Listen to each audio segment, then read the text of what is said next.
E é como todo ano, hein? Saúde alerta para período da sazonalidade de síndromes gripais em crianças. Nosso Vinícius Mecenas, hein, Vinícius? Tem mais detalhes? Prevenção, gente, balança aí. Olha, exatamente, nós ainda estamos vivendo em um chamado período de sazonalidade, onde todo cuidado é pouco com as nossas crianças e adolescentes. Eu falo isso com propriedade porque ainda tem muitos casos em relação a pessoas gripadas, resfriadas e até chegando a pneumonia por conta de algumas complicações bacterianas. E é justamente sobre esse assunto que eu converso agora com a Ana Giovina Barreto, que é a presidente da Sociedade Sergipana de Pediatria, para entendermos nesse primeiro momento essa influência que tem esses casos que foram registrados como graves por conta justamente dessas complicações bacterianas que piora o quadro de saúde dessas crianças, né? Sim. Então o que a gente vê quando a gente tem um aumento do número de casos de síndromes respiratórias virais, também um aumento de casos de pneumonia. Mas a gente lembra que a pneumonia não está só associada a uma complicação de uma síndrome gripal. A criança pode começar com uma tosse, uma febre e um desconforto respiratório e já está com uma pneumonia. Já é um cenário esperado para essa época do ano, que normalmente começa lá em maio, em junho, por conta desse período justamente de inverno, né?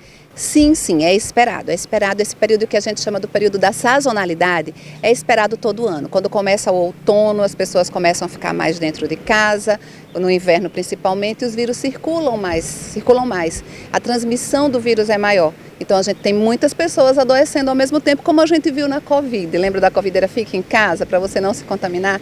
Então nesse período da sazonalidade a gente tem essa circulação viral muito grande e um risco maior de adoecimento, principalmente crianças. Pois é. E existe alguma ação, algo pontual que está sendo desenvolvido em Aracaju, municípios no interior do estado também, para que esses casos justamente sejam reduzidos, né? O Estado trabalhou com o plano de enfrentamento da sazonalidade, com aumento do número de leitos, com a elaboração de protocolos técnicos. A Sociedade participou disso, elaborando os protocolos clínicos. Isso ajudou muito. Então a gente teve sim um grande número de casos, mas em função de protocolos de condutas mais padronizadas, a gente não teve a quantidade de óbitos que era o esperado.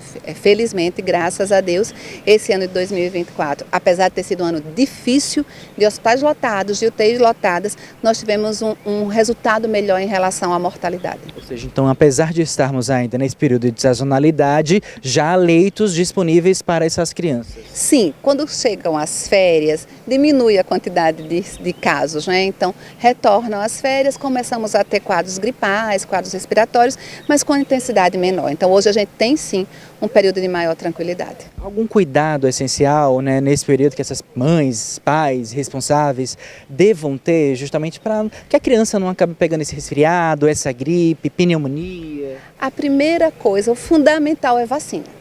A gente sabe que parte desses quadros respiratórios virais se devem à influenza, ao vírus influenza e ao coronavírus, que são vírus que têm vacina e que estão com a cobertura vacinal muito baixa. Então, se você vacina o seu filho, se você toma a sua vacina, você não vai ter doença grave, não vai precisar de uma internação. Então, primeiro de tudo, vacinar.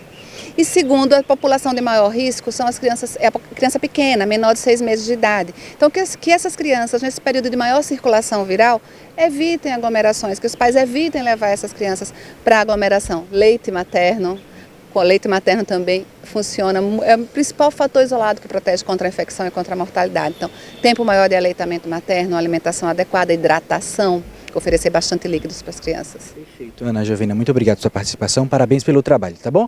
Eu volto com vocês no estúdio.